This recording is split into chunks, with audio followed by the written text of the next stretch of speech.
আল্লাহ সুবহানাহু ওয়া তাআলার ভালোবাসার যে সকল আলামতের কথা নবী আলাইহিস সালামের হাদিসে এসেছে, তার মধ্য থেকে আমরা 4টি আলামতের কথা আজকে উল্লেখ করব ইনশাআল্লাহ বিইذنিল্লাহ। তার প্রথম আলামতটি প্রায় বেশিরভাগ হাদিসের কিতাবে বর্ণিত হয়েছে, যে রাসূল করিম সাল্লাল্লাহু আলাইহি ওয়াসাল্লাম ইরশাদ করেছেন, আল্লাহ সুবহানাহু ওয়া তাআলা যখন কোনো বান্দাকে ভালোবাসেন তখন তিনি জিবরিলকে নির্দেশ করে বলেন যে অমুকের তার আমলের কারণে, তার চিন্তাধারার কারণে, তার চলাফেরার বিশুদ্ধ উপায় এবং পদ্ধতির কারণে আমি তাকে ভালোবাসি। আল্লাহ সুবহানাহু ওয়া তাআলা ভালোবাসাকে তখন জানিয়ে দেন, তখন তিনি জিবরিলকে নির্দেশ করেন তুমিও তাকে ভালোবাসো। তখন জিবরিল আসমানে ঘোষণা দেন যে আল্লাহ অমুককে ভালোবেসেছেন, তাই আল্লাহ নির্দেশ করেছেন ভালোবাসার, তোমরাও তাকে ভালোবাসো। আসমানওয়ালারা অর্থাৎ ফেরেশতারা সকলে তার প্রতি ভালোবাসা প্রকাশ করেন। তখন আল্লাহ সুবহানাহু ওয়া তাআলা স্বয়ংক্রিয়ভাবে পৃথিবীতে যারা বসবাস করে তাদের অন্তরে ওই ব্যক্তির প্রতি ভালোবাসা সৃষ্টি করে দেন। বর্ণাকারী বলেন, আর যদি কাউকে আল্লাহ সুবহানাহু ওয়া তাআলা ঘৃণা করেন, অপছন্দ করেন, একইভাবে অর্থাৎ জিবরিলকে ডেকে বলেন আল্লাহ সুবহানাহু ওয়া তাআলা আমি অমুককে তার কর্মের কারণে তাকে আমি অপছন্দ করি, তুমি অপছন্দ করো। আসমানওয়ালারা অপছন্দ করে, তারপরে জমিনওয়ালা বা পৃথিবীবাসীও তাকে অপছন্দ করতে থাকে। এই হাদিস থেকে বোঝা গেল আল্লাহ সুবহানাহু ওয়া তাআলা যখন কাউকে ভালোবাসেন তার একটা আলামত হলো যে পৃথিবীতে বেশিরভাগ মানুষ বা সচরাচর তাকে যারা চিনে জানে তাদের সকলের ভালোবাসা তার প্রতি আল্লাহ সুবহানাহু ওয়া তাআলা সৃষ্টি করে দেন। নাম্বার 2, আল্লাহ সুবহানাহু ওয়া তাআলা যখন কোনো মানুষকে ভালোবাসেন, কাউকে পছন্দ করেন, সেটা আমরা কিভাবে বুঝবো? তার দ্বিতীয় আলামত হলো আল্লাহ যাকে ভালোবাসেন তাকে বিপদ আপদ দেন, তাকে মুসিবত দেন, তাকে কষ্ট দেন।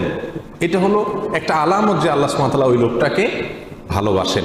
এ বিষয়ে সুনানে তিরমিজির এক হাদিসে আসছে, রাসূল আকরাম সাল্লাল্লাহু আলাইহি ওয়াসাল্লাম ইরশাদ করেছেন, ওয়া ইন্নাল্লাহা ইযা আহাব্বা কওমান ইবতালাহুম, আর যখন আল্লাহ সুবহানাহু ওয়া তাআলা কোনো মানুষকে, কোনো জাতিকে ভালোবাসেন তখন তাদের পরীক্ষা নেন, তাদেরকে মুসিবত দেন, কষ্ট দেন, রোগে শোকে অসুবিধায় ফেলে নানাভাবে আল্লাহ সুবহানাহু ওয়া তাআলা তাদেরকে পরীক্ষা করেন। এই যে বিপদ আপদে ফেলে দেওয়া, এটা কিন্তু আল্লাহ সুবহানাহু ওয়া তাআলার ভালোবাসার একটি আলামত। ফামান রাদিয়া ফালাহুর রিদা ওয়া মান সাখাতা ফালাহুস সাখত, আল্লাহর এই দেওয়া পরীক্ষায়, কষ্টে যে ব্যক্তি সন্তুষ্ট হয়ে যায়, আল্লাহর ফয়সালাকে মেনে নেয়, ফালাহুর রিদা, তার জন্য আল্লাহর সন্তুষ্টি অবধারিত হয়ে যায়।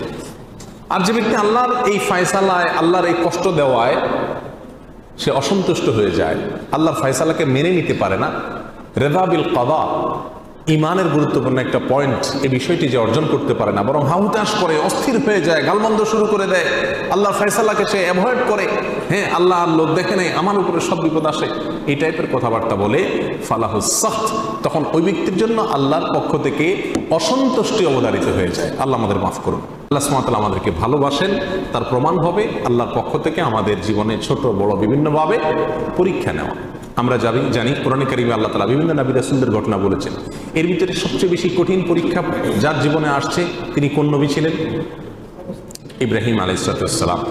ইব্রাহিম আলাইহিস সালাম সম্পর্কে আল্লাহ সুবহানাহু ওয়া তাআলা কোরআনে কারিমে একাধিক জায়গায় বলেছেন কি কি পরীক্ষা নিয়েছেন। ওয়া ইয বিতালা ইব্রাহিম, যখন আল্লাহ সুবহানাহু ওয়া তাআলা ইব্রাহিমের পরীক্ষা নিয়েছেন, ইব্রাহিমের পরীক্ষা আল্লাহ তাআলা নিয়েছেন। কেন ইব্রাহিমের পরীক্ষা নিয়েছেন? আল্লাহ তো ফেরাউনের পরীক্ষা নেন নাই, আল্লাহ তো বলেন না আল্লাহ নমরুদের পরীক্ষা নিয়েছেন, আল্লাহ এটা বলেন নাই কোরআনে কোথাও যে আল্লাহ আবু জাহালের পরীক্ষা নিয়েছেন, আবু লাহাবের পরীক্ষা নিয়েছেন। তারা তো স্টুডেন্টই না, তারা তো আল্লাহ বান্দাই না, নেককার বান্দাই না, মুমিন বান্দাই না, যার কারণে তাদের পরীক্ষা নেওয়ার প্রশ্ন নাই। যার জীবনে বিপদ আছে, ইমানদার যদি হয়ে থাকে, তাহলে বুঝতে হবে সে আল্লাহর কাছে কোনো না কোনো কারণে প্রিয় হয়েছেন, আল্লাহ তাকে পরীক্ষা করছেন, বিধায় অস্থির এবং ব্যাকুল হওয়া যাবে না। আল্লাহ তাআলা আমাদের তৌফিক দান করুন। তাহলে দ্বিতীয় আলামতটি আমরা পেলাম আল্লাহর ভালোবাসা। তৃতীয়, আল্লাহ যখন আমাদের কাউকে ভালোবাসেন তার আলামত কি? এটা বড় জটিল আলামত, বড় কঠিন আলামত। তার আলামত হলো আল্লাহ সুবহানাহু ওয়া তাআলা তাকে দুনিয়া থেকে দূরে সরায় রাখেন, দুনিয়ার সাথে মিশে হাবুডুবু খেয়ে একাকার হয়ে যাওয়া থেকে আল্লাহ তাআলা হেফাজত করেন। আমাদের অনেকে আমরা দুনিয়া চাই, পদ পদবি, অর্থ কড়ি, প্রভাব প্রতিপত্তি, কেনা চাই, আমরা সবাই চাই এগুলা, কিন্তু আল্লাহ সুবহানাহু ওয়া তাআলা কিছু মানুষকে ভালোবেসে এগুলো থেকে দূরে সরায় রাখেন। সে চাইলেও বেটে বলে হয় না। আল্লাহ সুবহানাহু ওয়া তাআলা তাকে দুনিয়া থেকে পরিকল্পিতভাবে, বাই প্ল্যান, ইচ্ছাপূর্বক আল্লাহ সুবহানাহু ওয়া তাআলা সরায় রাখেন। কেন? তার জন্য ওই জায়গায় গেলে ক্ষতি হবে। সে দুনিয়ার সাথে যদি মিশে যায় তাহলে সে ধ্বংস হয়ে যাবে। আল্লাহ সুবহানাহু ওয়া তাআলা তাকে বাঁচিয়ে রাখেন। এই প্রসঙ্গে সহিহ ইবনে হিব্বান, মুস্তাদরাক হাকিম, সুনানে তিরমিজি, অনেকগুলো হাদিসের কিতাবে হাদিসটি বর্ণিত হয়েছে। রাসূল আকরাম সাল্লাল্লাহু আলাইহি ওয়াসাল্লাম বলেছেন, ইন্নাল্লাহা ইযা আহাব্বা আবদান হামাহুদ দুনিয়া কামা ইয়াহমি আহাদুকুম মারিদাহু আল মা লিয়াশফিয়া। তোমাদের কেউ, তোমাদের প্রিয়জনরা অসুস্থ হলে যেই রোগে পানি টাচ করলে অসুবিধা হবে তাকে যেরকম পানি থেকে তোমরা বাঁচিয়ে রাখো, আল্লাহ যখন কোনো মানুষকে ভালোবাসেন তার আল্লাহর ভালোবাসার মানুষটাকে আল্লাহ তাআলা দুনিয়া থেকে এরকম বাঁচিয়ে রাখেন।